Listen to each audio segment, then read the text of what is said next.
चलो, अपवर्तन क्या होता है, क्लियर है? जब प्रकाश किरण एक माध्यम से दूसरे माध्यम में जाएगी तो अपने पथ से विचलित हो जाती है, इसी को अपवर्तन करते हैं। अपवर्तन किस पे डिपेंड करता है? तो वो माध्यम सघन है या विरल, या तो अभिलंब के पास आएगी या अभिलंब से दूर जाए। अभिलंब से दूर कब जाएगी, है ना? तो अपने को नहीं पता, है ना? तो दूर का मतलब होता है अवे। अवे कब आएगा? तो अपने पास DAR या RBD, उससे निकाल लो, सही है? तो किस में जाएगी तो दूर हटेगी, किसमें? सघन से, पक्का? सघन से विरल में जाएगी तो अभिलंब से दूर हटेगी।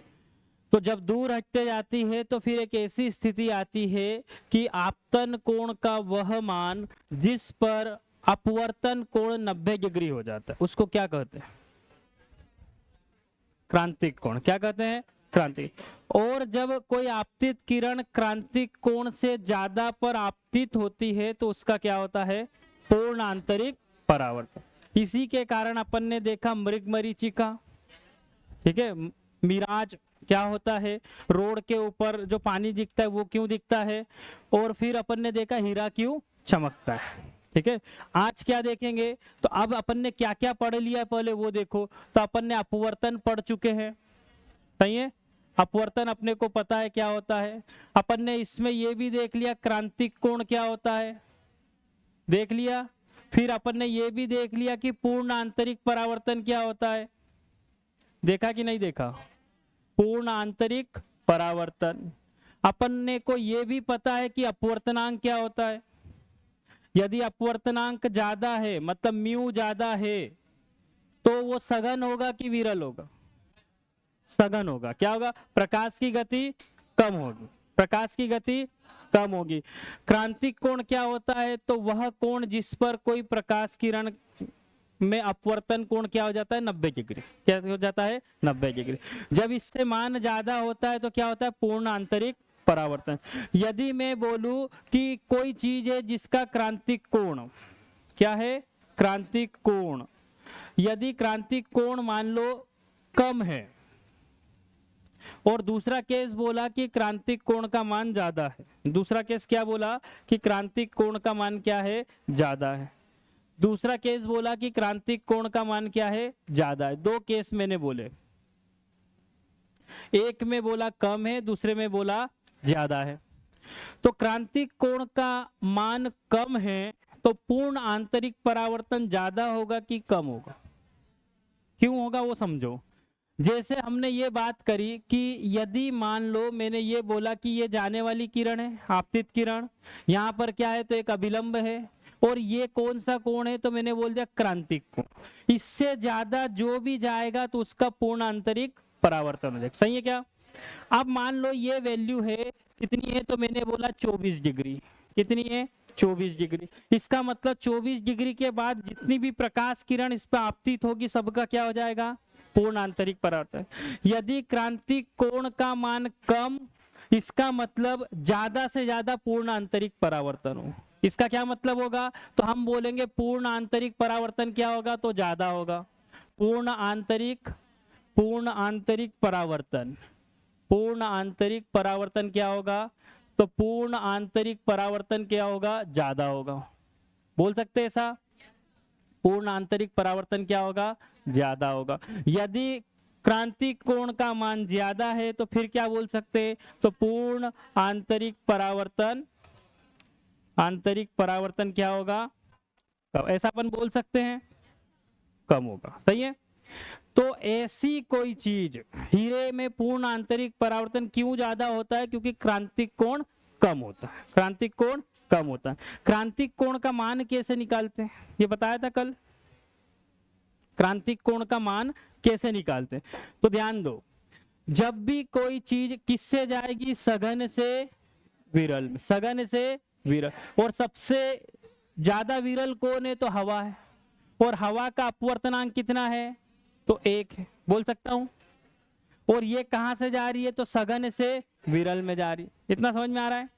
तो जिस कोण पर जा रही है उस कोण को मैं बोल रहा हूं कि कितना है? तो मैंने बोल दिया मुझे निकालना क्या, क्रांतिक कोण। क्या निकालना है, क्रांति। तो ये वाला क्रांतिक कोण हो गया, सही है। तो फिर किरण इस पे कैसे जाएगी, तो किरण ऐसे जाएगी, सही है क्या। क्रांतिक कोण की यदि वैल्यू निकालना है तो यदि किसी क्रांतिक कोण पर कोई आपतित किरण होगी तो अपवर्तित किरण 90 डिग्री बनाएगी, मतलब ये वाला कोण 90 डिग्री होगा, बोल सकते हैं। और मुझे स्नेल के नियम से क्या पता है, तो मुझे स्नेल के नियम से ये पता है कि पहले वाले का म्यू, ये पहला वाला बोल दिया मैंने, और उसका साइन का एंगल है ना, तो पहला वाला मैं इसको मानता हूं, इसका साइन का एंगल जो भी होगा, आई बोला मैंने, वो बराबर होगा दूसरे वाले का म्यू माध्यम का और उसका साइन का एंगल, सही है। यदि यहां की बात करें तो मैं इसको 1 ले रहा हूं, इसको 2 ले रहा हूं, यहां 1 2 लिया। तो इस केस में ये कितना है, तो ये मुझे निकालना है, क्या निकालना है, तो इसका क्या निकालना, अपवर्तनांक कितना होगा ये मुझे नहीं पता, क्यों, क्योंकि ये सघन माध्यम कौन सा ये मुझे नहीं पता। लेकिन इसका मुझे क्या पता है, तो आपतन कोण पता है वो कितना है, तो मैंने बोला क्रांतिक कोण है, उसी पर ये ऐसा होता है, तो मैंने आपतन कोण की जगह क्या लिख दिया, क्रांतिक कोण। फिर मैंने बोला जा किस में रहा, तो हवा में, तो हवा का अपवर्तनांक होता है 1, और यहां पर एंगल कितना बन रहा है, तो मैंने बोला साइन 90 बन रहा है, बोल सकता हूं। इसका मतलब क्या हुआ, तो म्यू 1 इंटू साइन सी बराबर हो गया 1 के, साइन 90 कितना होता है, 1 हो गया। यहां से मुझे निकालना है किसका, क्रांतिक कोण का मान, तो ये हो गया 1/म्यू, बोल सकता हूं। और फिर निकालना हो यदि क्रांतिक कोण का मान, तो ये आ जाएगा इनवर्स में, नहीं तो आप इतना ही कर दो, ये यहां से निकलता है क्रांतिक कोण का मान। इसका मतलब क्या हुआ कि जिसका अपवर्तनांक ज्यादा होगा उसका क्रांतिक कोण कम होगा। क्या पता चला, ये उल्टा है, समझा। ये μ1 क्या है, तो उस माध्यम का अपवर्तनांक, उस माध्यम का अपवर्तनांक जिसमें क्रांतिक कोण है, सही है। इसका मतलब अपवर्तनांक हीरे का ज्यादा होता है कि ग्लास का, किसका ज्यादा होता है, तो हीरे का अपवर्तनांक ज्यादा तो क्रांतिक कोण कम। तो इसका मतलब यदि मैं यहां पर लिखूं, तो यदि मैं लिखता हूं कि हीरा या डायमंड, तो इसका म्यू का मान कितना होता है, तो मैंने बोला म्यू का मान कितना होता है 2.42, ये ज्यादा होता है ना। फिर मैंने बोला इसके बाद लिया मैंने कोई ग्लास, तो ग्लास में म्यू का मान कितना होता है, तो मैंने बोला 1.5। फिर मैंने बोला पानी, तो पानी में म्यू का मान कितना होता है, तो 1.3। फिर मैंने बोला हवा, हवा में म्यू का मान कितना होता है, तो 1.0003 ये होता है, सही है। अब इससे क्या पता चला कि यदि म्यू का मान ज्यादा है तो मैं बोल रहा हूं क्रांतिक कोण, क्या बोल रहा हूं, क्रांतिक कोण। अब क्रांतिक कोण कैसे पता चलेगा, तो यहां पर क्या करा, तो यदि म्यू का मान ज्यादा, किसका, म्यू का, तो इसका क्रांतिक कोण आता है 24 डिग्री, कितना आता है 24.4 आता है डिग्री में। फिर क्या आया ग्लास, तो ग्लास का जो क्रांतिक कोण होता है वो होता है 42 डिग्री, कितना होता है, पानी का कितना होता है, तो 49 डिग्री। तो बढ़ते जा रहा है कि नहीं बढ़ते जा रहा, तो जिसमें यदि मैं पानी की बात करूं तो उसमें पूर्ण आंतरिक परावर्तन की संभावना कम है, क्यों है, क्योंकि 49 डिग्री है, 90 में से 49 गया, बचा कितना 41, 41 ही वापस आएगी। लेकिन यहां पर कितनी वापस आएगी, इसको 25 भी मान लूं तो 65 वापस आएगी, तो यहां पे ज्यादा संभावना है। दूसरा, उस हीरे को काटा भी ऐसा गया है जिससे जब भी कोई प्रकाश किरण आए तो उसका आपतन कोण क्रांतिक कोण से बड़ा हो जाए, समझ में आ रहा है। इसलिए हीरा क्या होता है, ज्यादा चमकता है, लेकिन हर जगह नहीं चमकता, जिस डायरेक्शन से देखोगे उस डायरेक्शन से ही चमकता है। मतलब जब कल हमने बात करी तो जब बाहर निकलती है उसी डायरेक्शन में आप देखोगे तो आपको वो चमकता हुआ दिखाई देगा, तो कभी चमकेगा कभी नहीं चमकेगा। लेकिन उसके लिए सबसे जरूरी चीज क्या है, तो सबसे जरूरी चीज है उसके लिए लाइट। कितना भी हीरा हो, सोना हो, चांदी हो, अंधेरे में रख दो कुछ नहीं होने वाला। इसलिए जब भी सोनार की दुकान होती है तो उसमें दिन में भी लाइट चालू रहते हैं, क्यों, क्योंकि रिफ्लेक्शन होता है। हाँ, आ रहा समझ में, बहुत ज्यादा लाइटिंग होगी, क्यों, क्योंकि इधर की से जो आएगी इधर की आएगी, सब दूर से जब प्रकाश आएगा तो वो उतना चमकेगा, सही है। चलो आगे बढ़ते हैं। और आज एक कंसेप्ट पढ़ेंगे, वो है वर्ण विक्षेपण। क्या है वर्ण विक्षेपण? क्या होता है? क्या होता है वर्ण विक्षेपण? तो जब किसी श्वेत प्रकाश को प्रिज्म में से गुजारा जाता है तो वो अपने 7 घटकों में टूट जाता है। वो 7 घटक कौन से हैं? तो ये वाले हैं। इसको क्या बोलते हैं? तो विबजियोर बोलते। क्या बोलते हैं? विबजियोर। और नहीं समझ में आए तो बेंजानी एप्पी नाला। क्या बोलते हैं? तो बेंजानी एप्पी नाला। तो ये है बे जा नी हे पी ना ला, इंद्रधनुष के रंग। सही है। और इंग्लिश में क्या बोलेंगे? तो विबजियोर। क्या बोलते हैं? विबजियोर। तो जब भी कोई प्रकाश प्रिज्म में से गुजरता है तो अपने घटकों में टूट जाता है, उसको क्या बोलते हैं? वर्ण विक्षेपण। इसी के कारण क्या होगा, प्रिज्म कैसा होता है वो भी देख लो, है ना। तो ये वाली फेस ट्राइंगल होती है, इसके पीछे की भी ट्राइंगल होती है त्रिभुजाकार, और बाकी ये वाली और ये वाली ये आयताकार होती है। तो 2 भुजाएं त्रिभुजाकार होती है और 3 आयताकार होती है, उससे त्रिभुज बनता है। ठीक है। तो जब यहां से जाएगा तो क्या होगा? तो ये रंग अपने बच जाएंगे, है ना। तो फिर क्या होता है कि जब बारिश होती है ना, या हल्की बूंदे होती है, तो जब उसमें से प्रकाश जाता है तो वो प्रिज्म की तरह व्यवहार करता है। उसमें से जब प्रकाश पार होगा तो वो अपने रंगों में विभक्त हो जाएगा। तो उसके कारण आपको क्या दिखेगा? तो इंद्रधनुष दिखता है। क्या दिखता है? तो इंद्रधनुष के पीछे प्रकाश की कौन सी घटना है? तो वर्ण विक्षेपण। वर्ण विक्षेपण क्या होता है? तो जब प्रकाश अपने 7 घटकों में टूटता है उसको वर्ण विक्षेपण कहते हैं। सही है। इसके लिए क्या कंडीशन है? तो सूरज आपके पीछे होना चाहिए, तभी दिखेगा ये। समझ में आ रहा है? मतलब इधर सूरज है तो फिर इस साइड दिखेगा इंद्रधनुष। लाइट ऐसा आएगा, और जब वो पानी की बूंदों में से जाएगा तो वो प्रिज्म की तरह कार्य करेंगे। प्रिज्म में से जब जाता है तो 7 रंग दिखेंगे, तो उसमें भी फिर क्या दिखते हैं? तो रंग दिखते हैं। और किस क्रम में दिखेंगे? तो क्रम यही होगा। सही है। अब यहां पर क्या हो रहा है तो ध्यान देना। सबसे, ये अगले स्लाइड पे इसको क्लियर कर दूंगा, है ना, कि सबसे नीचे यही कलर क्यों है, सबसे ऊपर ये क्यों है। क्यों? क्योंकि सबकी तरंग दैर्घ्य अलग अलग होती है। अब तरंग दैर्घ्य किसको बोलते हैं? वेवलेंथ। वेवलेंथ किसको बोलते हैं? तो ये इसकी वेवलेंथ कितनी बड़ी है। जैसे मैं ये बनाता हूं, है ना, आगे हम पढ़ेंगे, और ये बनाता हूं, तो इसमें से किसकी वेवलेंथ ज्यादा है? तो ऊपर वाले की। किसकी ज्यादा है? और वेवलेंथ किसको बोलते हैं? तो यहां से यहां तक की दूरी को क्या बोलते हैं? वेवलेंथ या तरंग दैर्घ्य। तो जिसकी ज्यादा होती है या कम होगी उससे क्या होगा, अभी और क्लियर करते हैं। कितना समझ में आ रहा है? तो यदि आपसे कोई पूछे कि वर्ण विक्षेपण क्या होता है तो हम क्या बोल सकते हैं? तो जब श्वेत प्रकाश को, किसको? जब श्वेत प्रकाश को किस में से गुजारते हैं? जब श्वेत प्रकाश को प्रिज्म में से गुजारते हैं, प्रिज्म में से गुजारते हैं तो वह अपने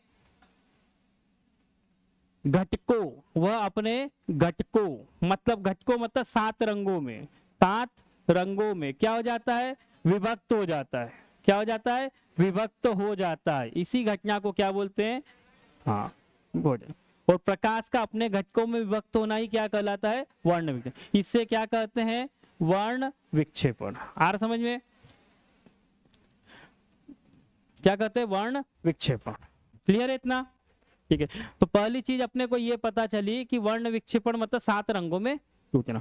तो इसीलिए मैंने बोला था कि हीरे के अंदर वर्ण विक्षेपण भी होता है। क्यों? क्योंकि वो भी चमकता है तो उसमें क्या दिखते? तो रंग दिखते हैं। सही है। मतलब 7 रंग उसमें भी दिख रहे हैं। तो वहां पे अपवर्तन भी होता है, पूर्ण आंतरिक परावर्तन भी होता है, और वर्ण विक्षेपण भी होता है। क्लियर है? बढ़े आगे बढ़ते हैं। आगे हम जो बात करेंगे, अब हम बात करेंगे प्रकाश का फैलता कैसे, स्कैटरिंग ऑफ लाइट। क्या बोलते हैं उसको? Scattering of light. फैल जाता है। और इसी कंसेप्ट के आधार पर हमको ये पता चलेगा कि सुबह के समय सूर्य लाल क्यों दिखता है, दोपहर में सफेद क्यों दिखता है, बादल जो होते हैं वो सफेद क्यों होते हैं, आसमान जो होता है वो नीला क्यों होता है। ये सब घटनाओं के पीछे क्या है? तो स्कैटरिंग ऑफ लाइट। क्या होता है? प्रकाश का फैलाव।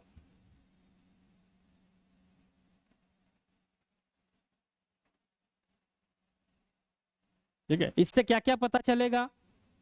तो इससे अपने को ये पता चलेगा क्या क्या पता, पहले तो ये समझो, जब भी प्रकाश प्रिज्म में से जाएगा तो जिसकी वेवलेंथ बड़ी होगी उसका विचलन कम होगा। विचलन क्यों हो रहा है बताता हूं। जिसकी वेवलेंथ छोटी होगी उसका विचलन ज्यादा होगा।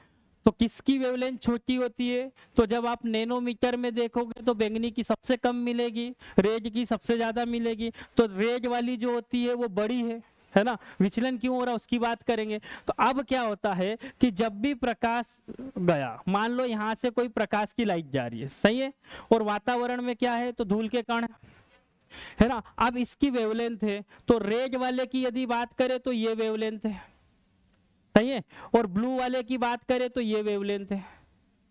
अब रास्ते में इनको क्या मिलेंगे, तो धूल के कण मिलेंगे। क्या मिलेंगे? धूल के कण। वो धूल के कण क्या करेंगे, तो जब इसके बीच में कोई सा कण आ जाएगा और उस कण का साइज इस वेवलेंथ से ज्यादा हो गया, किससे? इस वेवलेंथ से ज्यादा हो गया, तो फिर क्या होगा, तो प्रकाश को जाना इधर था लेकिन इसके टकरा से ये कहीं इधर भग जाएगा, नहीं तो इधर भग जाएगा। तो प्रकाश का क्या हो जाएगा? बिखराव हो जाएगा। प्रकाश का क्या हो जाएगा? बिखराव। कब होगा? जब उसके रास्ते में क्या आएंगे, तो कोई से कण आ जाएंगे, धूल कण। वो कब होगा? अब मान लो ये इतना बड़ा है ना। अब ये वेवलेंथ, मैंने बोला ये धूल के कण है, और यहां से वेवलेंथ कुछ ऐसे आ रही है, और ये इससे टकरा गई, तो ये रास्ता बदल लेगी। लेकिन एक वेवलेंथ ऐसे आ रही है, तो ये क्या होगी, इसको पार करके निकल जाएगी, सही है। तो जिसकी वेवलेंथ ज्यादा होगी उसमें भटकाव कम होगा, जिसकी वेवलेंथ ज्यादा होगी उसमें भटकाव कम होगा। तो फिर सिग्नल किस कलर के देते हैं? रेड। क्यों देते हैं? क्यों? क्योंकि कोहरे में आपको दिख जाए। कोहरे में क्या है, तो कण है ना, सघन माध्यम हो रहा है। अब जब वो ब्लू वाली आएगी तो वो छोटी छोटी तो उधर ही रह जाएगी, लेकिन रेज वाले की वेवलेंथ क्या है, ज्यादा है, तो वो क्या होगा, तो वो सब पार करते हुए हम तक आ जाएगी। तो ज्यादा दूर तक कौन सी दिखेगी? रेज वाली। क्यों? क्योंकि उसकी वेवलेंथ ज्यादा होती है। वेवलेंथ क्या होती है? ज्यादा। और यदि नहीं दिखा तो फिर क्या होगा, ये टकरा जाएंगे। अब क्या हुआ, ध्यान देना, बादल दूर है कि पास में है, और सूरज दूर है कि पास में है? तो बादल पास में कि दूर है, अब बताओ। पास में। क्या है? पास में। अब ये चीज पास में है और प्रकाश किरण आ रही है, ठीक है, तो जितनी जगह पास में होगी उतना कम बिखराव होगा। तो जब उस पे जब प्रकाश जाएगा, समझ में आ रहा है, उस पे जब प्रकाश जाएगा तो उसमें बिखराव उतना नहीं होगा, तो वो श्वेत प्रकाश जो है श्वेत ही नजर आएगा। लेकिन जब आसमान की बात करते तो कैसे दिखता है? नीला। अब नीले का मतलब क्या हुआ, तो ध्यान देना, नीले का मतलब क्या हुआ, तो आसमान कितनी दूर है, तो बहुत दूर, पता नहीं कितनी दूर है, सही है। लेकिन जब प्रकाश किरण आता है तो जो सबसे तरंग दैर्घ्य किसकी कम है, तो बैंगनी वाले की। किसकी कम है? बैंगनी वाले की। तो वो क्या होगा, तो वो टकरा टकरा के सब फैल जाएगा, वो इधर आएगा ही नहीं अपने तक, वो कहां हो जाएगा, तो सब फैल जाएगा। तो जब फैल जाएगा तो अपने को क्या नजर आएगा? नीला नजर आएगा। क्या आएगा? नीला। अपन क्या बोलते हैं उसको? आसमानी। तो फिर बाद वो आसमान कैसे नजर आएगा? नीला। क्यों? क्योंकि उसका क्या हो गया है, तो सब स्कैटरिंग हो गया लाइट का। क्या हो गया? स्कैटरिंग हो गया। अब बात ये आती है कि फिर सूर्योदय के समय क्या हुआ। देखो, ये सनलाइट आएगी, यदि पार्टिकल से टकरा जाएगी तो ये ब्लू वाले सब किधर भग जाएंगे? इधर आए। जिसकी भी वेवलेंथ छोटी होगी वो बिखर जाएंगे। किसकी वेवलेंथ छोटी होती है? तो ब्लू वाले की। तो ये सब बिखर जाएंगे, तो बिखरा हुआ अपने को क्या नजर आएगा? तो ब्लू नजर आएगा। क्या नजर आएगा? ब्लू नजर आएगा। अब ये केस में क्या होता है, ये दोपहर का समय, ये कौन सा समय है, ये एक सुबह का है एक शाम का। ये सुबह है, ये शाम है, ये मैंने लिख दिया सुबह, ये क्या है? शाम है, दो समय। अब दोनों समय में क्या होता है, तो यहां वाले केस में सूर्य कहां रहता है, तो ऊपर रहता है। ये डिस्टेंस कम तय करता है। कैसे करता है? कम डिस्टेंस तय करता है। और सुबह शाम में क्या होता है, सूर्य पृथ्वी से दूर होता है। सूर्य पृथ्वी से दूर है। क्यों होता है? ध्यान दो, तो पृथ्वी क्या है, सूर्य तो अपनी जगह फिक्स है, पृथ्वी इसके चक्कर लगा रही है, लेकिन 365 दिन में चक्कर लगाएगी। अपन ऐसा भी नहीं बोल सकते कि अपन ने जो पुराना पढ़ा था कि भैया ऐसे घूमता है तो पास या दूर है, यहाँ पर ये है तो पृथ्वी यहाँ घूम रही है तो कभी पास आ जाएगी तो ऐसा दिखेगा। वो तो रोज दिख रहा है।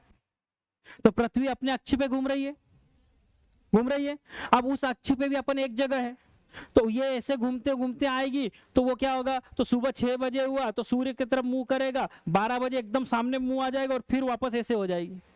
तो जब पृथ्वी का ये वाला हिस्सा रहेगा, कोई गोल चीज है, तो ये वाला हिस्सा पास में रहेगा, ये वाला दूर रहेगा। तो सुबह शाम में अपन इधर की साइड है, सुबह शाम में किधर है, दूर वाली, तो डिस्टेंस सूर्य से ज्यादा है, और दोपहर में क्या है, तो डिस्टेंस कम है। तो कम डिस्टेंस है तो बिखराव कम होगा, तो बिखराव नहीं होगा तो आपको श्वेत का श्वेत दिखेगा।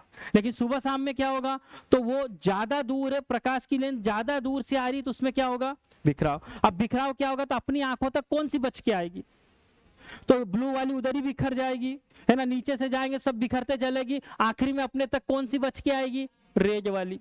कौन सी बच के आएगी, रेज वाली। तो रेज वाली अपने को दिख जाएगी। दोपहर में क्या होगा, तो सबकी सब बच के आ जाएगी, क्योंकि दूरी है कम। अब सबकी सब बच के आ गई तो सब मिलके तो सफेद बनाती है, सब मिलके क्या बनाती है, सफेद वाली। तो फिर अपने को कैसा दिखेगा, सफेद दिखेगा। लेकिन बहुत दूर से आएगा तो सबका बिखराव होते जाएगा, बचेगा कौन, लाल। तो लाल अपने को दिखेगा सुबह, ये ऑरेंज जैसा इस टाइप का दिखेगा। तो यदि इसके पीछे का कारण आता है तो वो अपन बता सके।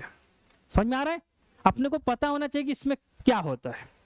बादल क्यों सफेद दिख रहे हैं, क्योंकि पास में है, पास में है तो बिखराव सबका नहीं हुआ, नहीं हुआ तो फिर वो पूरा का पूरा सातों रंग दिखेंगे, 7 रंग का मतलब सफेद। सही है, आ रहा समझ में, इतना क्लियर है। अब अपवर्तन जो है, ठीक है, इसको जितना भी अपन ने पढ़ा है, क्या क्या पढ़ा है, जितना भी अभी तक पढ़ा, अब सब दिमाग में रखना, ठीक है।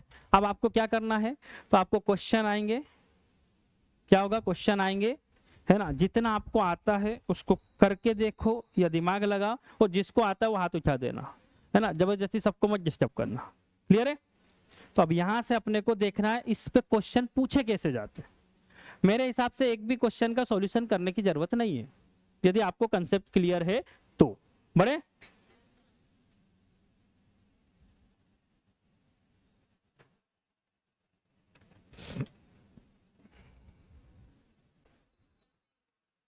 हाँ हाँ, रुको जरा, इतने जल्दी नहीं, आराम से एक बार में जो भी जवाब देना हो सही होना चाहिए। आप समय ले लो, समय की दिक्कत नहीं है। दूसरा ये है कि ऑप्शन मत बताना, आपसे पूछा जाए तब बताना, तो फिर सब गड़बड़ हो जाएगा।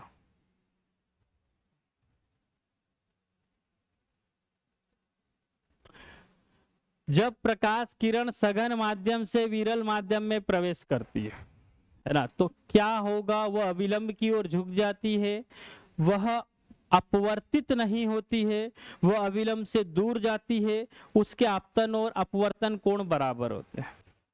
ठीक है, इतने ऑप्शन हैं, ठीक है, किसको पता है, तो बाकी को तो ये भी नहीं पता है ना। अब जिसको पता है उसके हिसाब से कौन सा आएगा, क्या आएगा, सी वाला, है ना। अब जिसको नहीं पता है वो सुन लो क्या बोला है। तो पहली चीज तो ये बोली सघन से विरल में जाएगी, तो एक सघन माध्यम है और दूसरा क्या है, विरल। तो जब भी कोई प्रकाश किरण, ये मैंने बनाया, ये आई सघन माध्यम से, और यहाँ पर क्या बनाया, अविलंब बना। अब हमको जाना इसको यहाँ था, सही है, लेकिन अब पास आएगी कि दूर आएगी, विचलन तो होगा, है ना। तो कहां से जा रही, सघन, इसको क्या बोलते हैं, तो इसको बोलते हैं डेंसर। क्या बोलते हैं, डेंसर। जा किस में रही है, तो विरल मतलब रेयरर में। किस में जा रही है, रेयरर में। तो यहां से डी उठाओ, जा किस में रही है, आर में। इसकी एक ट्रिक बताई थी कि इसको कंप्लीट करने के लिए इसमें क्या लगा दो, ए, तो ये बन जाएगा डर। क्या हो जाएगा, डर। और इस ए का मतलब क्या बताया था, तो ये बताया था अवे। अवे मतलब क्या होता है, तो दूर। किससे, तो हर बार किसकी बात करेंगे, तो अभिलंब से। तो ये कहां जाएगी, तो अभिलंब से, अभिलंब से दूर। कौन सा आएगा, अभिलंब से दूर हो जाती। आर समझ में। यदि इसका उल्टा होगा, विरल से सघन में, तो विरल को बोलते रेयर, जाएगी कहां, डेंसर में। यहां पे क्या लगाया था, तो बी लगाया था, तो बन क्या गया, रबड़। बी का मतलब होता है बेंड, बेंड का मतलब होता है झुकना। किधर की ओर झुकेगा, अभिलंब की ओर। तो ये वाले क्वेश्चन तो नहीं गलत होना चाहिए, ये वाले तो नहीं होना चाहिए। समझ में आ रहा है, किधर झुकेगी ये तो अपने को क्लियर एकदम होना चाहिए। हाँ, आप समय ले लो, किसके लिए, आप ऐसे लिखने के लिए समय ले लो, डी से आर या आर से जी, इतना क्लियर है। हाँ, ये यदि क्वेश्चन गलत होते तो फिर अपना एक हफ्ता ऐसे ही गया। बढ़े आगे आराम से।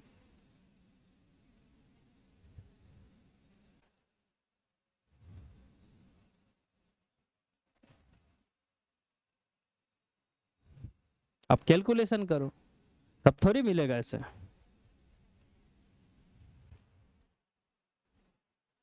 इसमें तुक्का काम नहीं करेगा। आपको दो कोण दिए हैं,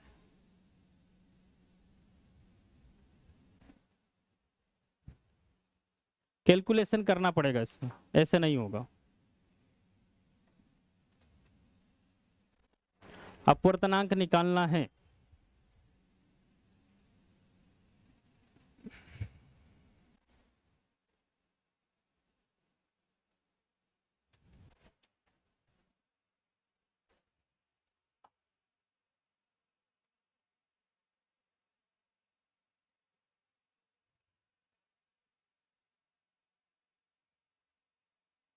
किसी का आया?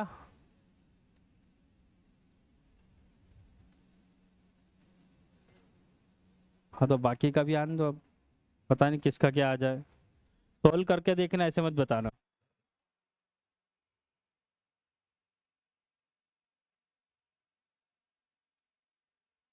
हाँ, यदि बात ये है कि सॉल्व कैसे करेंगे तो वो हिंट में दे देता हूँ। आपको फार्मूला लगेगा μ1 साइन आई बराबर μ2 साइन आर। आप एक माध्यम मान लो, इसको मान लिया, दूसरा इसको मान लिया, है ना। कहाँ से जा रही है तो उसने ये भी बोल दिया, दो माध्यम पृथक करने पर आपतित एक प्रकाश किरण का मार्ग नीचे दिया गया है, तो ए के सापेक्ष बी का अपवर्तनांक निकालना है, ए के सापेक्ष बी का, है ना, ए के सापेक्ष बी का।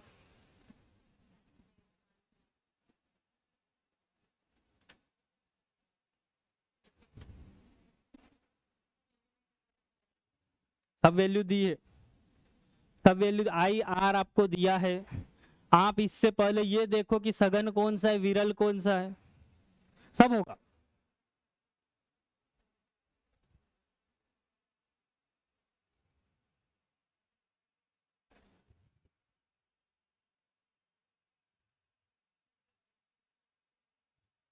अरे रेशो निकाल लो, μ1/μ2, जरूरी थोड़ी है कि वही निकालना है, कुछ तो बताओ। उसने बोला भी माध्यम ए के सापेक्ष माध्यम बी का अपवर्तनांक। हाँ, बी। और बताओ, दो आंसर तो मिल गए, ए भी मिल गया, और बताओ।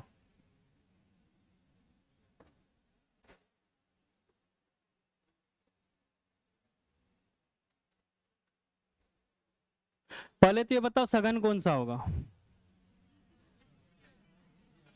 तो ये जाना कहाँ था, यहां पर अभिलंब की ओर, अभिलंब की ओर क्या हो रही है, झुक रही है। अभिलंब की ओर झुकना मतलब बेंड, सही है। इसका मतलब आर बी डी। कहां से जा रही है, रियर से कैंसर में, मतलब सघन कौन सा होगा, सघन कौन सा होगा, नीचे वाला। विरल कौन सा होगा, ऊपर वाला। विरल क्या होता है सबसे, विरल क्या होता है, हवा।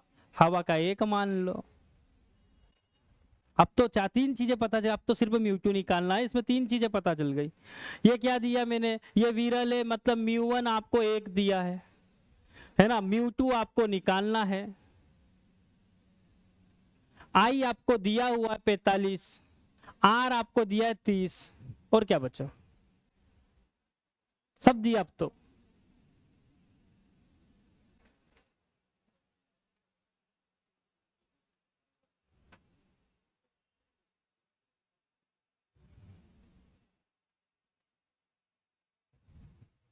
इधर देखो, μ1 कितना आया, तो मैंने बोला एक आया।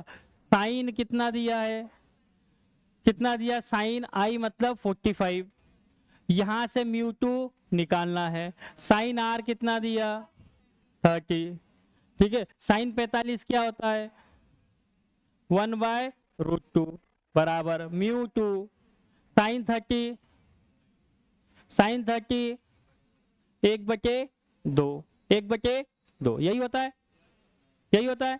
फिर क्या करेंगे, μ2 निकालेंगे, क्या निकालेंगे, μ2, क्या निकालेंगे, μ2। यहां से आया तो μ2 कितना होगा, कितना होगा, तो ये कहाँ जाएगा, तो ये वहीं रखो 1/2, और ये इधर से आएगा तो 2 ऊपर आया। लेकिन अपने को उसने क्या माध्यम दिया है, तो यदि मैं इसको μ1 बटे μ2 कर दूं, क्या कर दूं, μ1 बटे μ2, तो μ1 किसके सापेक्ष है, सापेक्ष a के सापेक्ष b का, ये मैंने करा μ1 बटे μ2, तो क्या होगा, तो साइन, साइन कौन सा होगा, दूसरा वाला कौन सा है, साइन 30 बटे साइन, ऐसा होगा, ऐसा होगा, साइन 30 की वैल्यू 1/2, साइन 30 की वैल्यू 1/2 कितनी आएगी, 1/2 बटे साइन 45 1/√2, ये ऊपर जाएगा तो क्या होगा 1/2 इंटू √2/1, ऐसा ही होगा, यही होगा। फिर क्या कर सकते, तो मैंने √2 ऐसा ही लिखा और इसको ऐसा लिख दिया, 2 को ऐसा लिख सकता हूं कि नहीं लिख सकता, पहले तो ये बताओ, कर्णी 2 का स्क्वायर होगा, कर्णी 2 से कट जाएगी, यही मिल जाएगा, तो 1 से 1 कट गया तो क्या मिलेगा, 1/कर्णी, क्या मिलेगा, 1/कर्णी 2। अपने को क्या पूछा, a के सापेक्ष b का, तो a के सापेक्ष b का कितना आ रहा है, 1/2, कितना आ रहा है, 1/कर्णी 2, आया समझ में, a के सापेक्ष b का अपवर्तनांक कितना आएगा, 1/कर्णी 2, ठीक है।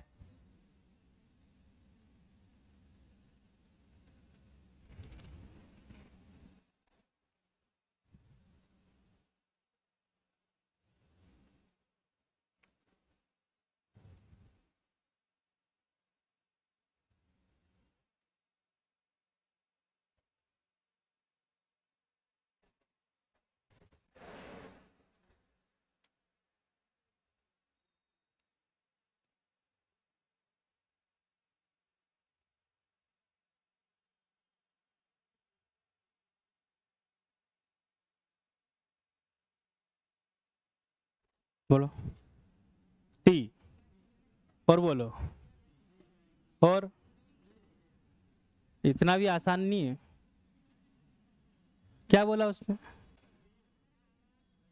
क्या होगा ऐसा, अब इतना आसान तो नहीं कि इधर से आएगी तो या तो इधर भागेगी या इधर आएगी, क्या बोल रहा है पहले उस समझो, अभिलंब के अनुदिश, इसका मतलब प्रकाश किरण यदि ऐसे आएगी, अब कहां जाएगी, कहां जाएगी, तो ऐसे कैसे जाएगी, कुछ नहीं होगा इसमें, अभिलंब के अनुदिश यदि आती है तो अपवर्तन कोण का मान 0, कुछ भी अपवर्तन नहीं होगा, ऐसे कैसे निकल जाएगी, समझ में आ रहा है, तो इतना भी थोड़ी होगा, मैं बोल रहा हूं बहुत लालच आएगी इनमें,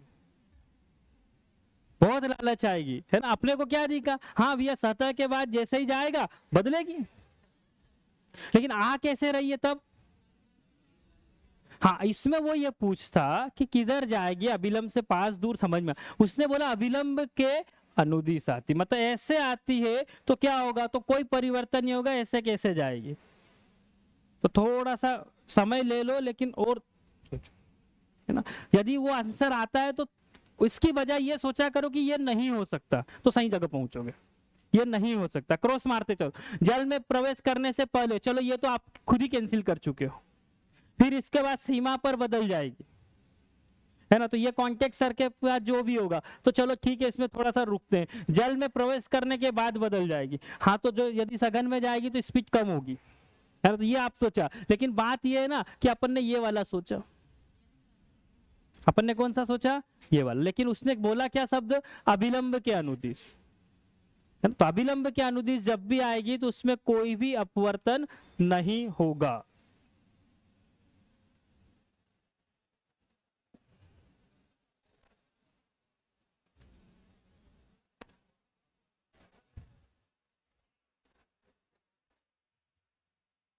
अब इसका भी किसी को नहीं बने तो फिर क्लास अटेंड करने का मतलब नहीं है, सही है, चलो किसके हिसाब से डी ऑप्शन होगा, डी वाला ऑप्शन किसके हिसाब से होगा, ए वाला ऑप्शन कौन सा होगा, ए वाला, अपवर्तनांक क्या होगा, ये अनुपात कब मिलता है, तो ये अनुपात जब मिलता है इसको क्या बोलते हैं, क्या बोलते हैं इसको? स्नेल का नियम, है ना, स्नेल का नियम बोलते हैं। ये दूसरा अपवर्तन का नियम अपन ने पढ़ा था। एक तो ये पढ़ा था कि आपतित किरण, अपवर्तित किरण और अभिलंब एक ही तल में होना चाहिए। दूसरा स्नेल का नियम, उसमें यही आता है। ये अनुपात में क्या आता, तो μ1/μ2 कांस्टेंट के बराबर आता है, ये देखा था। तो इसको क्या बोलते हैं, तो अपवर्तनांक बोलते हैं। क्या बोलते हैं? अपवर्तनांक।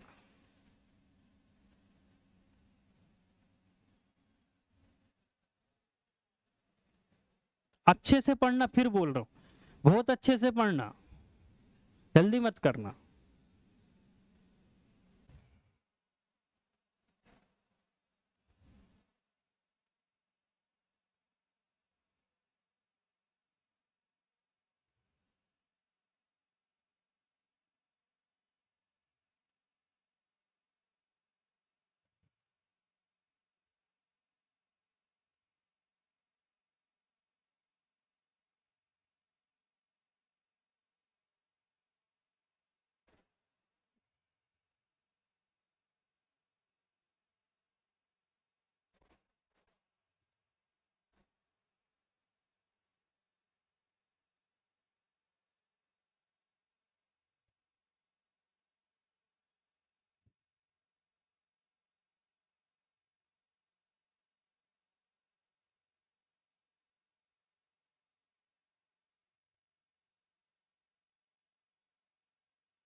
बोलो,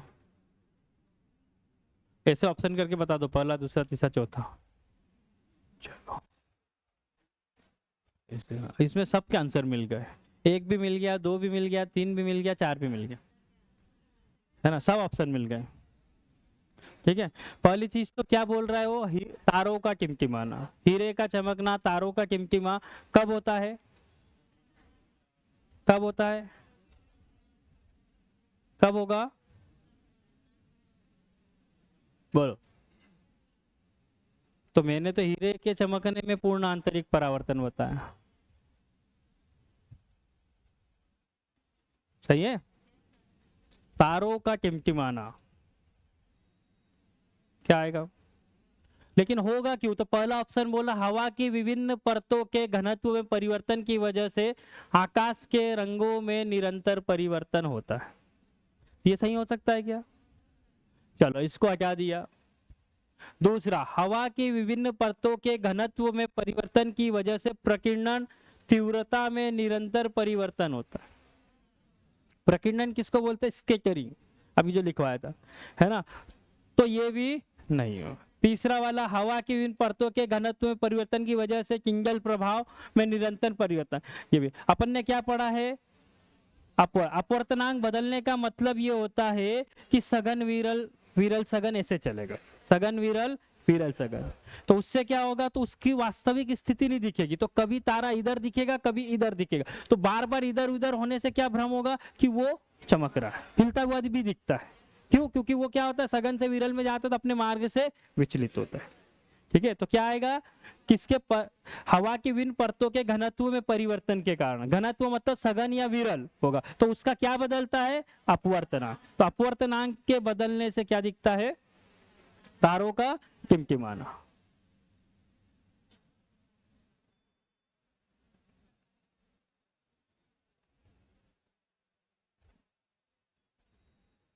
सिर्फ ऐसे करके बता देना जिसको भी पता हो।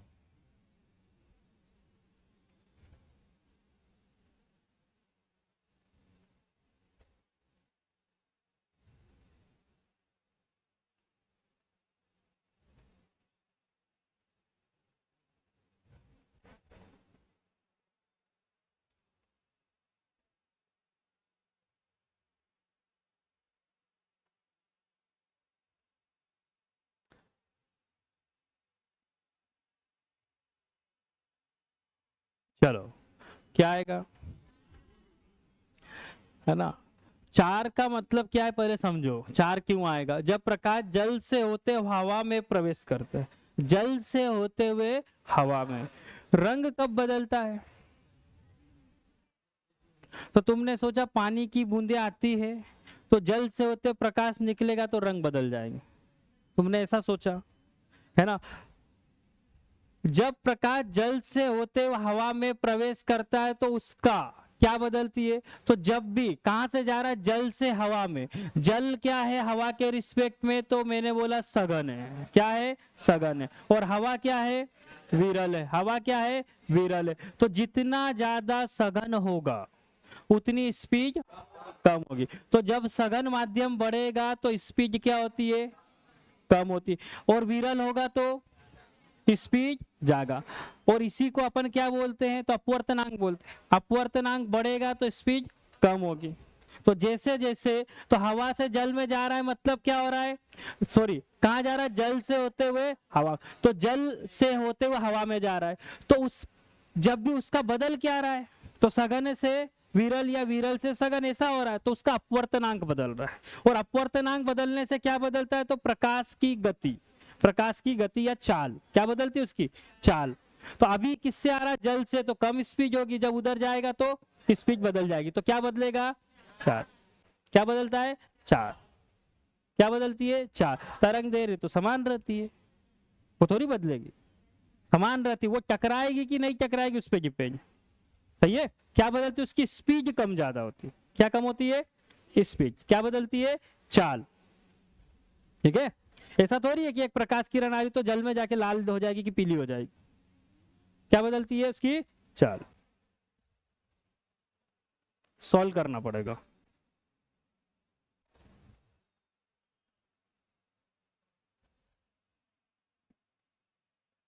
सॉल्व करना पड़ेगा। स्नेल के नियम से सॉल्व करो। दो म्यू लगते हैं, दो एंगल लगते हैं, है ना। एक एंगल दिया हुआ है, दूसरा एंगल निकालना है।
इतना भी नहीं लिखूंगा कि एकदम तुम खरीद दो।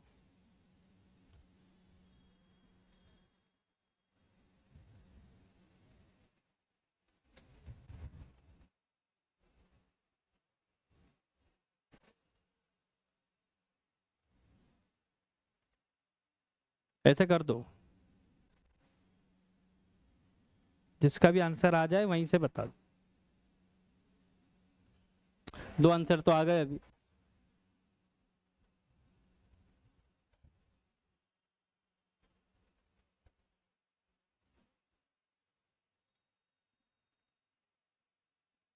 यदि जरा सा भी गलत हुआ तो ऑप्शन बिल्कुल दो तीन आएंगे, है ना। जितने दिए ना सब आने की संभावना है जहां गड़बड़ हुई।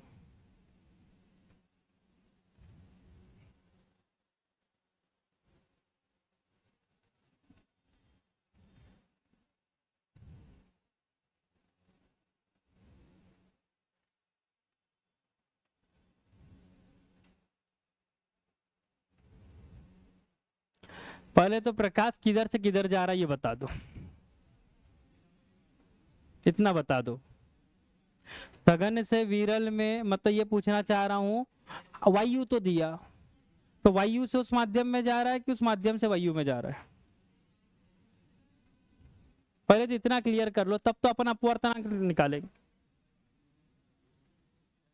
तो देखो, वायु में कोई प्रकाश किरण करनी 3 अपवर्तनांक वाले माध्यम से वायु को पृथक करने वाले पृष्ठ पर 60 डिग्री के कोण पर आते। माध्यम में खालिस्तान के कोण पर अपवर्तित होगी। माध्यम में, माध्यम कौन सा जिसका अपवर्तनांक ये है, उस पे कितने कोण से अपवर्तित होगी। अपवर्तित कौन सी होती है, बाद वाली। मान लो ये ऐसे अपवर्तित हुई, ये कोण मुझे कितने दिया है, ये मुझे निकालना है, पहली चीज। और उसका अपवर्तनांक कितना है, तो कर्णी 3 है। वो क्या बोला, माध्यम में कितने के कोण पर अपवर्तित होती है। अपवर्तित किरण इसी को बोलेंगे, अपवर्तित इसी को बोलेंगे। और उस माध्यम का अपवर्तनांक कितना है, कर्णित। तो इसकी वैल्यू मेरे को पता चल गई। आ किससे रही है, तो मैंने बोला हवा से, तो ये 1 हो गया। इसका एंगल कितना दिया है, तो 6 के दिया। निकालना क्या है, तो ये आर निकालना है। अब बनेगा, अब बनेगा। तो अपने को क्या पता है, तो पहले वाले का μ1 उसका साइन आई लिख देता हूं, दूसरे का μ2 साइन आर। μ1 कितना है, तो 1 है, साइन कितना है, तो 60 बराबर μ2 करनी 3, और ये साइन आर मुझे निकालना है। सही है। साइन 60 की वैल्यू कितनी होती है, कितनी होती है, इसकी वैल्यू कितनी होती है, करनी 3/2। यहां का करनी 3 नीचे आएगा, बराबर साइन आर।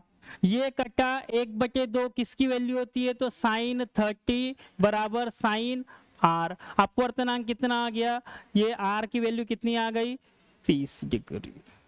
अपवर्तन कोण कितना आया, कितना आएगा, 30। जहां सा चूके थोड़ा सा, तो फिर सीधा आप कहां जाओगे, तो इधर या तो 45 पे आ जाओ या कहां चले जाओ। सही है।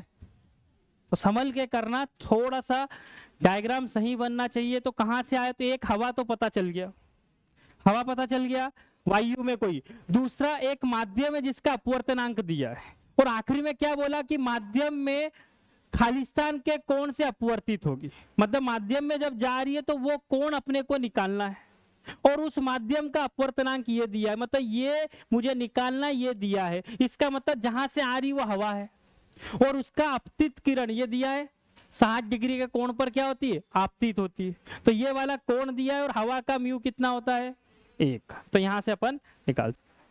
सही है। डायग्राम की जरूरत नहीं है, सिर्फ इतना पता चल जाए कि कहां से कहां जा रही।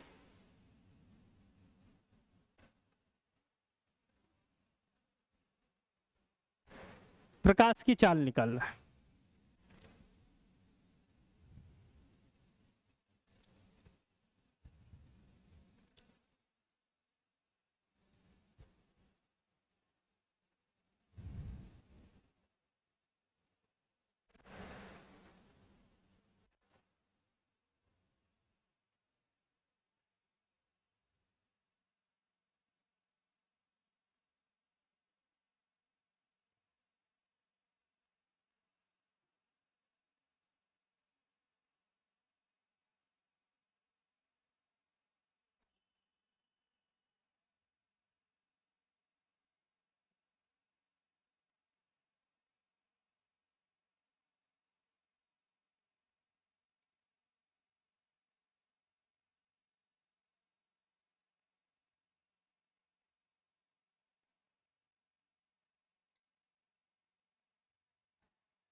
हवा में प्रकाश की चाल कितनी होती है,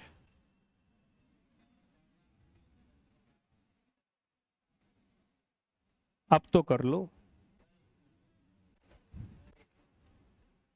नजर हटी, दुर्घटना घटी।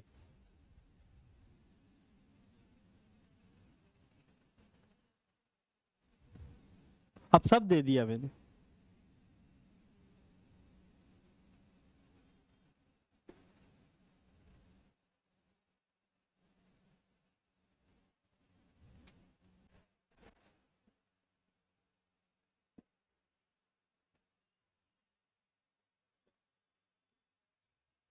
म्यू कितना दिया, 1.33। अरे नहीं आता तो ऐसा लिख लो, अब तो कर लो। अब तो सब दे दिया। क्या दिया? तो ये 4/3 दिया।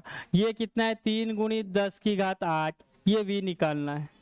तो v क्या होगा? तो मैंने बोला v जो होगा ये इधर गया तो 3 गुणित 10 की घात 8, ये पलट जाएगा तो फिर 3 गुणित 4। अपने को क्या करना है? तो 9/4 निकालो, 10 की घात तो कुछ नहीं करेंगे। 9/4 क्या आएगा? तो 2 बार गया, फिर कितनी बार जाएगा? बचा कितना? फिर कितना आएगा? तो 2 आएगा। कितना आएगा? 2 आएगा। या 2.2 कहाँ किसके करीब आ गए?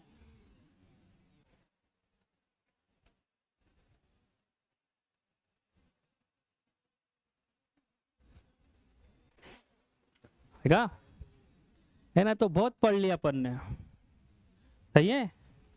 लेकिन अब उसका प्रैक्टिकल यूज आना चाहिए, एग्जाम में ये आएगा। वो जो अपन ने पढ़ा वो थ्योरी है, हाँ, लेकिन सब उसके ही आधार पे हो रहा है। आपको क्या दिया? एक अपवर्तनांक दिया और शब्द क्या दिया? हवा।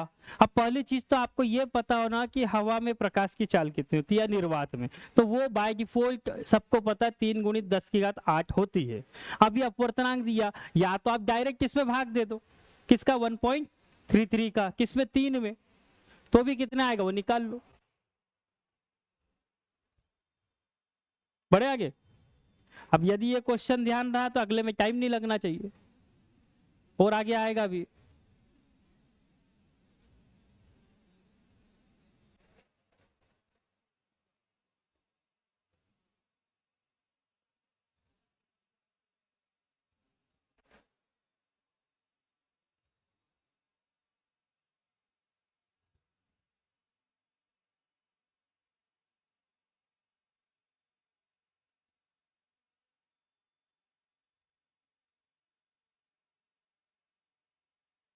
बोलो, सब आंसर आएंगे इसमें। हाँ, पहले तो ये बताओ, अपवर्तन वाला चैप्टर चल रहा है, इसमें से क्या क्या पढ़ लिया है ना? पहले सुनो, तारों का टिमटिमाना, तो इसको मैंने बोला, वो तो नहीं पूछ रहा है, मैंने बोला ये तो है भैया। मानव आंख द्वारा छवि का निर्माण, अब लेंस पढ़ानी है, लेंस पढ़ानी है, लेकिन भाई इसी का है ना? किसका है? अपवर्तन का ही। भाई आंखें कैसी अपनी, तो लेंस अभी हम पढ़ेंगे, उत्तल या उत्तल लेंस पढ़ेंगे दोनों, है ना? इसी का भाई है, ये आगे क्लियर हो जाएगा कि आंखों में क्या होता है, वो भी एक लेंस है। फिर अस्त होते सूर्य का रंग लाल होना, है ना? ये भी पढ़ा। इंद्रधनुष में क्या होता है? तो इंद्रधनुष रंगों को बांटता है, मतलब वो कब होता है? जब वर्ण विक्षेपण होता है, उसमें अपवर्तन से कोई मतलब नहीं। किससे मतलब है? 7 रंगों में विभक्त होने से। इन सब में किससे मतलब है? अपवर्तन से। लाइट जाना चाहिए, समझ में आ रहा है? तो ये सब में क्या रहेगा? तो इसका सही आंसर जो आएगा वो क्या आएगा? इंद्रधनुष का। इसमें वर्ण विक्षेपण होता है, बाकी कहीं ना कहीं सब में क्या है? तो क्या रहेगा? तो कहीं ना कहीं अपवर्तन आपको मिलेगा, जिसमें से ये वाला अभी क्लियर नहीं है। जब हम लेंस पढ़ेंगे तब आएगा, मानव लेंस किस तरह व्यवहार करता है, समझ में आ रहा है? तब समझ में आएगा। क्लियर है? तो अपन लेंस डालते हैं आंखों में, जो कहाँ चश्मा के ग्लास है उसको लेंस ही बोलेंगे। क्या बोलेंगे? लेंस बोलेंगे। तो उसमें अपवर्तन होता ना, उस साइड दिख जाता, प्रकाश किरण जा रही उस पार, जा रही ना, ऐसा थोड़ी कि वापस ही आ रही, जाती है ना। कैसे? आगे क्लियर होगा।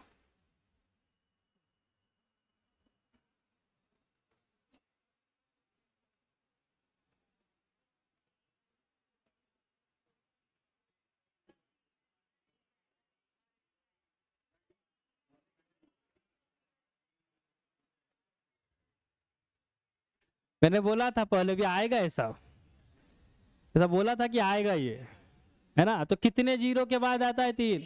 3 जीरो के बाद। कितने जीरो के बाद? 3 जीरो। देखो सब में दिख रहा है वो, है ना? आप गिनते आना चाहिए, नहीं तो सबके सब सही है, सबके सब सही है। सही है। कितने के बाद आता है? 3 जीरो के बाद। अब ये भी याद होना चाहिए, ये तो मैंने डायरेक्ट लिखवाया भी है।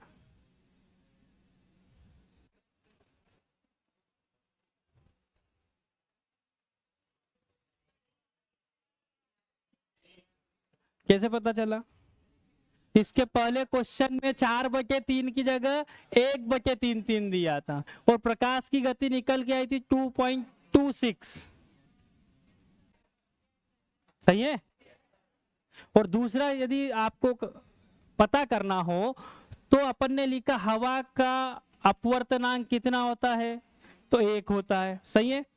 फिर बोला कि पानी का कितना होता है 1 पॉइंट, ग्लास का कितना होता है 1.5, हीरे का कितना होता है 2 पॉइंट, ये होता है। तो जिसका ज्यादा अपवर्तनांक उसकी स्पीड कम, सही है। अब या तो 1.3 1.5 में क्या होगा, तो ध्यान देना ये यहाँ पे 3 लिखा आता है, इसको 2 से भाग दूंगा तो कितना आएगा, ओ सॉरी 1.5 से दूंगा तो कितना आएगा, तो 2 आता है। तो 2 से ज्यादा होगा इसमें, 2 से ज्यादा क्या है 2.25। और याद ही कर लो ना, क्यों कैलकुलेशन करना, इतना तो याद होना चाहिए। याद हो गया तो कोई टेंशन नहीं, सीधा निकालो, बात खत्म। और नहीं तो फिर निकालो, ये सब बता देंगे।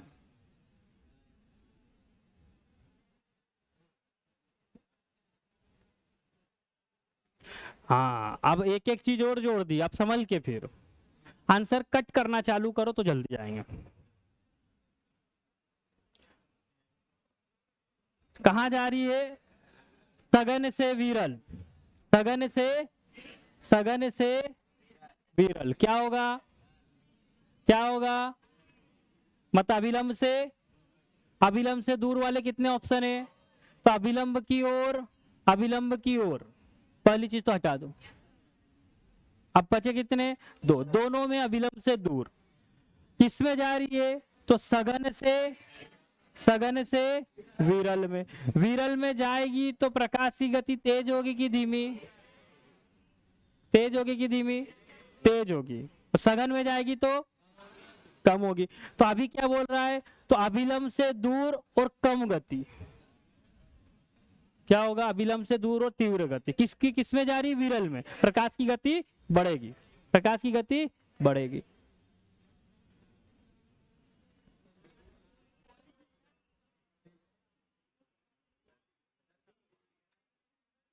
नहीं ऐसे हाथ नहीं, ऐसे उंगली बताया होगा, वो हाथ में मेरे को समझ में नहीं आता, वो 5-5 दिखता है तो मैं समझा इनमें से 5वां ऑप्शन है ही नहीं।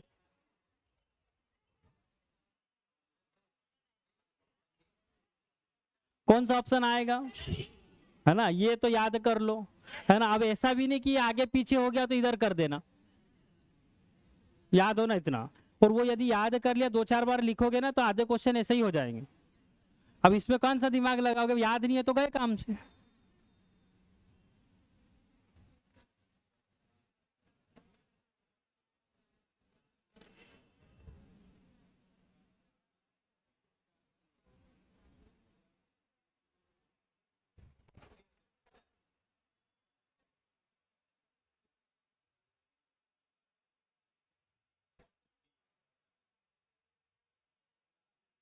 अब भी जो क्वेश्चन गया सेम क्वेश्चन, क्या बोला, प्रकाश की किरण पानी से कहां जा रही है, पानी से ग्लास में, पानी और ग्लास में विरल कौन सा होगा, तो ये विरल से कहां जा रही है, सघन में, विरल से सघन में। विरल बोले तो रेयर, ये डेंसर, क्या होगा, बेंड होगी।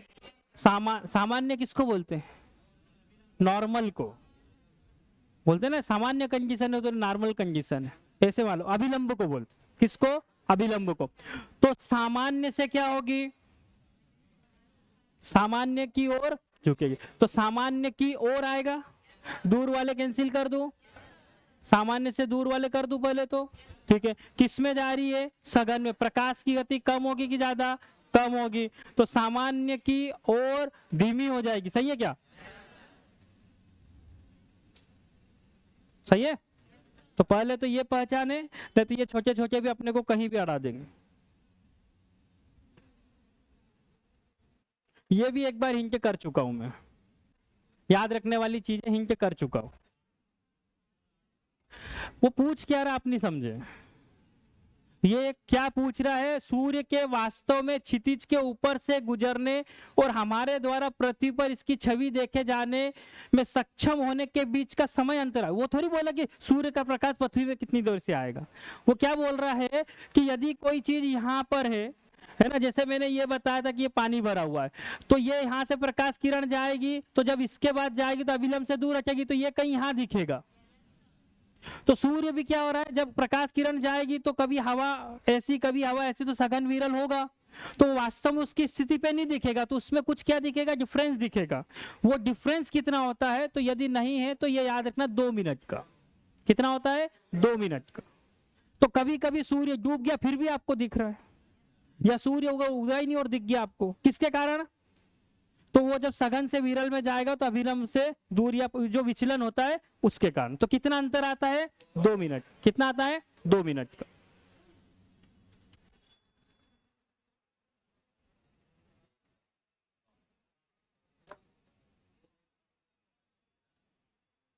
किसका अपवर्तनांक सबसे कम है, किसका कम है, हवा का। अरे हीरा हो गया।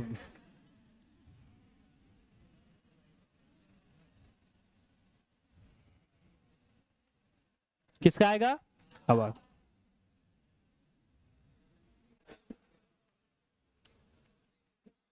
इसको भी ध्यान से पढ़ना, इसको भी ध्यान से पढ़ना, क्या बोला गया है।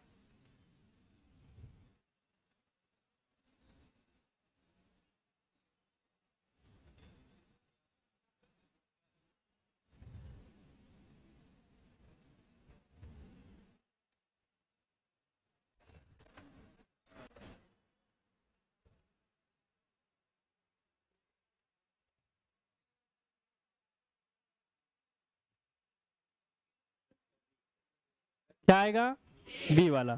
आपतित किरण, अपवर्तित किरण और अभिलंब, ये परावर्तन का नियम। आपतित किरण, अभिलंब और अपवर्तित किरण तीनों एक ही तल में, क्या आएगा, अपवर्तन और दोनों। अब पहली चीज ये, प्रकाशिक तंतु क्या है ना, तो ये सिद्धांत पे कार्य करता है पूर्ण आंतरिक परावर्तन, है ना। इसके लिए रुको जरा, ये ऐसा देखा है वो गुच्छा, वो जलता है ऊपर, है ना। तो इसमें क्या होता है, जैसे ये कोई ट्यूब है तो उसमें लाइट को ऐसे भेजते हैं कि उसी के अंदर चकरा चकरा के आगे निकल जाता है, तो प्रकाश का क्षय नहीं होता और लाइट भी बहुत दूर तक चले जाती है ना। तो वो जलेगा यहाँ पर, बीच में कुछ नहीं दिखेगा, तो अंदर क्या हो रहा, तो प्रकाश चकरा के पूर्ण आंतरिक परावर्तन होके यहाँ तक आता, तो बीच में कुछ नहीं दिखेगा, ये जलते हुए दिखेगा। ये किसके सिद्धांत पे काम करता है, तो पूर्ण आंतरिक, इसको बोलते हैं फाइबर ऑप्टिक्स या प्रकाशीय तंतु। क्या बोलते हैं इसको, प्रकाशीय तंतु। तो क्या आएगा, पूर्ण आंतरिक परावर्तन, पूर्ण आंतरिक परावर्तन के। Last question,